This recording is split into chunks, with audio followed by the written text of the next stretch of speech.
Friends, இன்றைக்கி எங்கள் காட்டில் நிறைய காளான் கிடச்சிச்சு. இங்கே பாருங்கள், நாட்டு காளையான்.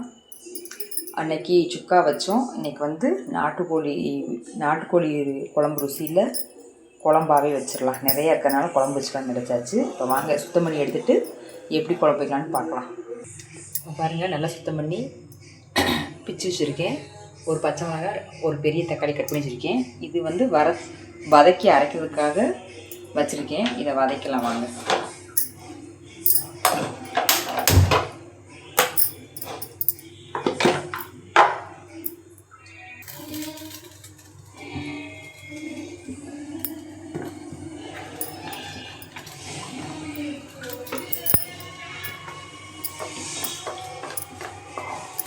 கொஞ்ச நேரம் நல்லா வதங்கட்டும்.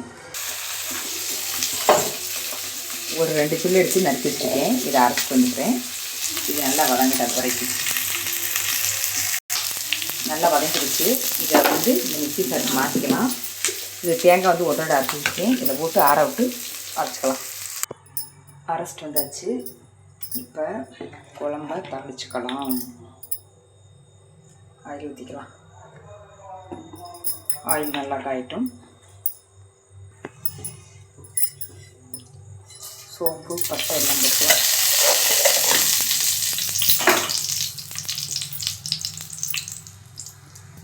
கருவேப்பிலை,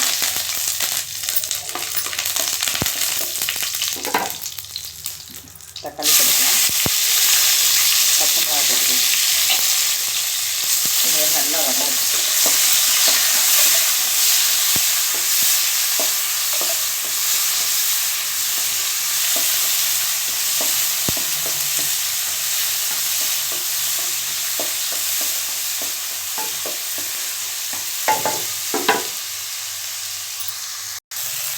நல்லா தக்காளி வதங்கிடுச்சு. இப்போ காளானை போட்டுக்கலாம். நாட்டு காளான் ரொம்ப டேஸ்ட்டாக இருக்கும். என்கிட்ட எனக்கு தினமும் கிடச்சிருது. தேடி போகாமல் வீட்டு வாசல்லே கிடச்சிருது. அதுதான் பெரிய விஷயமே.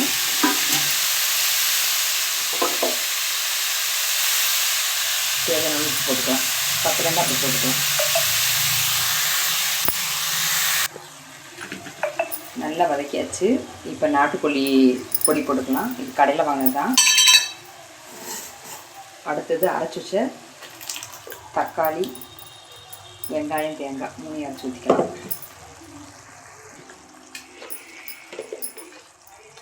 வீட்டில் அரைச்ச மசாலா பொடி ஒரு 1.5 ஸ்பூன்.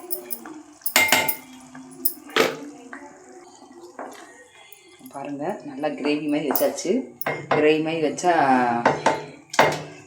நல்லா இருக்காது. கொஞ்சம் தண்ணி ஊற்றிக்கலாம்.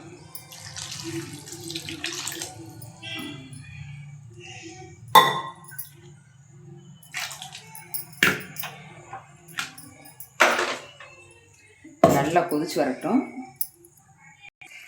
குழம்பு நல்லா கொதிச்சுக்கிருக்கு. பாருங்கள், நல்லா அப்படி நல்லா அது ஒரு நாட்டுக்கோழி குழம்பு எப்படி சும்மால் அடிக்குமோ அந்த வாடை கம்மண்டு பயங்கரமாக அடிக்குது.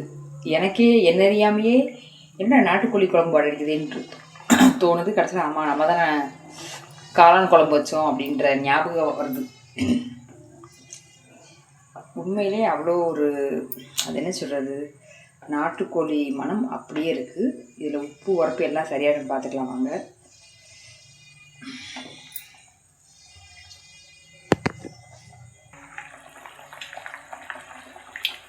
சூப்பராக இருக்குது. கையில் ஊற்றுனதை காமிக்கணும்னு நினைக்காதீங்க. ஒரு கையில் செல்லை பிடிச்சிக்கிட்டு ஒரு கையில் ஊற்ற கஷ்டமாக இருந்துச்சு. அதான் செல்லை கையில் வச்சுட்டு கையில் ஊற்றுனேன். சூப்பராக இருக்குது. உண்மையாகவே உப்பு உரப்பு எல்லாமே கரெக்டாக இருக்குது. நாட்டுக்கோழியெல்லாம் மிஞ்சின சுவையில் இருக்குது. சூப்பராக இருக்குது. இன்னும் கொஞ்சம் நேரம் கொதிக்கட்டும். கொஞ்சதுக்கப்புறம் அடுப்பை ஆஃப் பண்ணிக்கலாம். காளான் குழம்பு ரெடி. இந்த மாதிரி நீங்களும் செஞ்சு பாருங்கள். சூப்பராக டேஸ்ட்டாக இருக்கும். இந்த மாதிரி செஞ்சு சாப்பிட்டு பார்த்துட்டு எப்படி இருக்குன்னு சொல்லுங்கள். பாய்.